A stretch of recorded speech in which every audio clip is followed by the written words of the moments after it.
পুরীতে আসছি 1975 থেকে। আগে একটা ছোট ওখানে দোকান ছিল বিচের উপরে, সেটা আছে। কিন্তু যেটা আমি বলতে চাইছি যে পুরীর এইভাবে কিন্তু ঝাউ গাছ লাগানো হচ্ছে। এবার যে সি ফেসিং রুম থেকে যে পুরীতে দেখার জন্য লোকে এত দাম দিয়ে সি ফেসিং রুমে থাকে, গাছ কিন্তু বড় হয়ে গেলে, ঝাউবন হয়ে গেলে কিন্তু আর অতটা অ্যাক্সেস থাকবে না ঘর থেকে সমুদ্রের দেখার। হয়তো সমুদ্রের ফাঁক থেকে দেখা যাবে, কিন্তু এইসব হোটেলের যে সি ফেসিং রুম, তার ভাড়া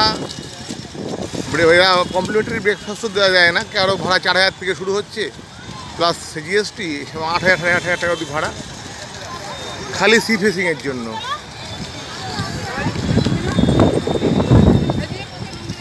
তো সেই ঝাউবন হয়ে গেলে, ঝাউ গাছগুলো বড়ো হয়ে গেলে তখন কিন্তু আর এই অ্যাক্সেস থাকবে না রুমগুলো থেকে, তার সামনে ঝাউবন হয়ে যাবে।